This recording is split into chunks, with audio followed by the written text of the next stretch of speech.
ঢাকা বিশ্ববিদ্যালয়ের কেন্দ্রীয় ছাত্র সংসদ ডাকসু ও হল সংসদ নির্বাচনে এবারের সবচেয়ে বড় চমক ইসলামী ছাত্র শিবিরের ভূমিধস জয়। অন্যদিকে বিএনপি সমর্থিত ছাত্রদল যে ভরাডুবির মুখে পড়বে সেটা দলীয় নেতৃত্ব কেউ কল্পনাও করেনি।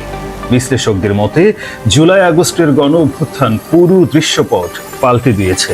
সে আন্দোলনে মাঠ পর্যায়ে নেতৃত্ব দেওয়ার কৃতিত্ব শিবির নিজেদের দখলে নিয়েছে। ফলে শিক্ষার্থীদের মধ্যে একটা ন্যারেটিভ তৈরি হয়েছে, শিবিরই আসল চালিকা শক্তি ছিল। এটা শুধু প্রচারণার ফায়দা দেয়নি, বরং ভোটের সময় শিক্ষার্থীদের সমর্থনে টেনে এনেছে।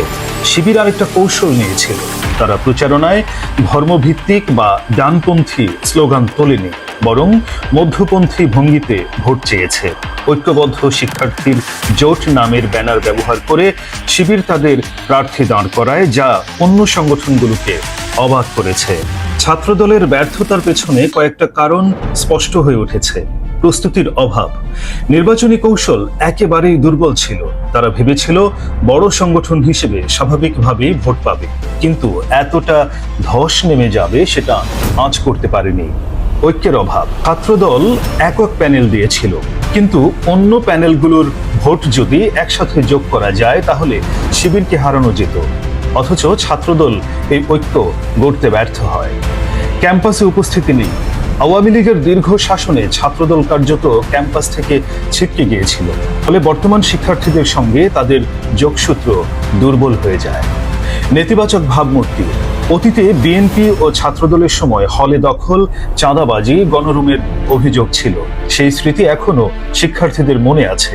আওয়ামী লীগের পতনের পরও তারা নিজেদের ভাবমূর্তি পাল্টাতে পারেনি। অন্যদিকে শিবির দীর্ঘদিন গোপনে সাংগঠনিক কার্যক্রম চালিয়েছে। কেউ কেউ ছাত্রলীগ বা অন্য সংগঠনের পদে থেকে প্রভাব বজায় রেখেছে।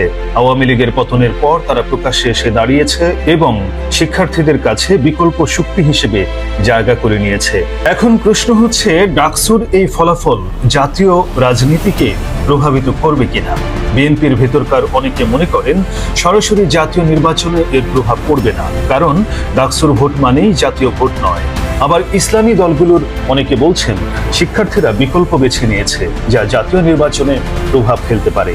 রাজনৈতিক বিশ্লেষকরা কেউ কেউ বলছেন অন্তত একটা বিষয় পরিষ্কার, মানুষ পুরনো রাজনীতিতে অনেকটা আস্থা হারিয়েছে।